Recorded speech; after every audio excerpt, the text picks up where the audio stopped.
Hi again, and welcome back to ESL Universe. It's lovely to have you join me here today as we learn some common pronunciation mistakes that Spanish-speaking English language learners may experience.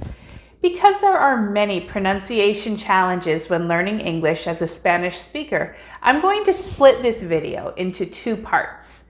The first video will focus on general points that apply to multiple letters or letter combinations, and the second video will focus on more specific challenges with certain letters. Pronunciation mistakes tend to occur primarily when a sound that occurs in English does not exist, or at least does not exist in that sequence or position in your native language. This video is specifically targeted to those who are native Spanish speakers. However, other English language learners may also be able to benefit from the information shared here. Pronunciation tends to be one of the bigger challenges for Spanish speakers when they are learning English, because Spanish and English phonetics can be quite different, and in Spanish, words tend to be pronounced the way that they are written. This means that learning English requires you to consider different pronunciations of the same letters that you already use. One of the biggest challenges for Spanish language learners are vowels. This is because there is no such thing as a short versus a long vowel in Spanish. In fact, there are only 5 vowel sounds in Spanish. However, there are around 20 different vowel sounds in English, depending on which version or accent of English you are using. This means that it becomes easy to mispronounce English vowel sounds or not even recognize the difference between similar English sounds. The best way to remedy this is to focus on each of the individual vowel sounds in English, paying particular attention to short versus long vowels and minimal pairs. If you're new to my channel, I recommend taking a look at some of the other videos that I have already created. Each vowel sound in English has its own video, which teaches the correct mouth positioning for the sound along with giving guided practice. I'm going to work on creating more videos focusing on minimal pairs for vowels in English, and both of these things will give you a strong starting point to learn the different sounds more thoroughly.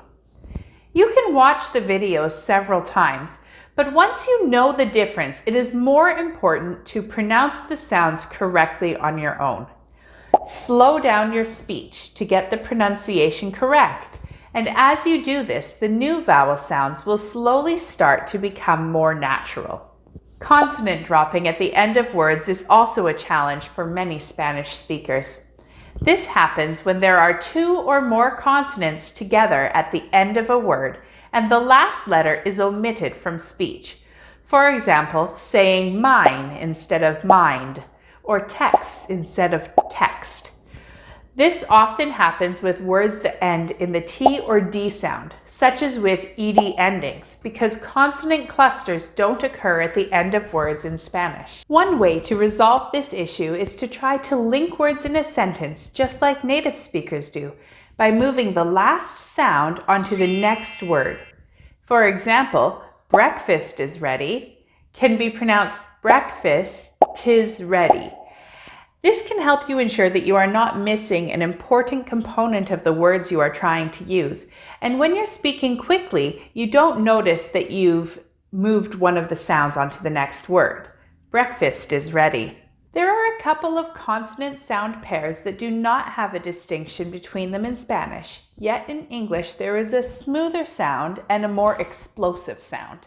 Listen to the differences in pronunciation for words like yellow and jello, or yacht and jot. However, in English, these are very separate sounds, which can completely change the meaning of the word. To resolve this issue, first, see if you can recognize these sounds as 2 distinct sounds. Start by listening to a native English speaker say words using these sounds, and alternate listening to each sound until you are confident that you can recognize them. Some other pairs to also pay attention to in a similar way to the J and Y pair is J and CH, as in Jeep and cheap, and CH and SH, as in cheese and she's. As with many language learners, Spanish speakers can sometimes add extra syllables, for example with ed endings, or skip sounds entirely to make the word seem to fit the desired number of syllables listed for a specific word.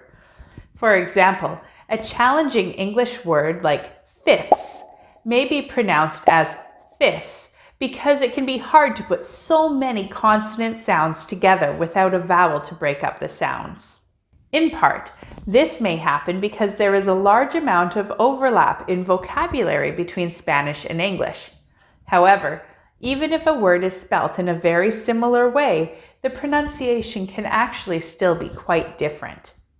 It is natural to use your first language as a default for pronunciation, especially if the letters being used to represent the sounds are the same. However, this can lead to significant challenges in communication. Sometimes, similar words in Spanish and English can be pronounced with the wrong number of syllables because they try to match the English word to the number of syllables that would be spoken in Spanish. This means that it is important to pay attention to not only the letters in a word, but also how many syllables should be used and what the breakdown of those syllables are. Try to hear how a native English speaker says the word and attempt to imitate their pronunciation. Generally speaking, word stress can also be challenging because it is natural to try and stress words in a similar pattern to how it would be said in Spanish, which is not necessarily correct in English. To go along with this, sentence stress can also be difficult to learn, as Spanish has a syllable-timed language, with each syllable being said for the same length of time. English, however, is stress-timed, using stressed, unstressed, and weak syllables. We do not give the same focus to every sound in English, and important words that carry information also carry more stress. To go along with this, the weak schwa sound can require more focused learning. As with all English language learners, it is important to be aware of both the general pronunciation rules and differences between languages, as well as to learn the specific challenges that may be presented to a learner from a particular background. Join us again next week as we review some specific sounds that may present challenges to a Spanish-speaking English language learner. See you soon!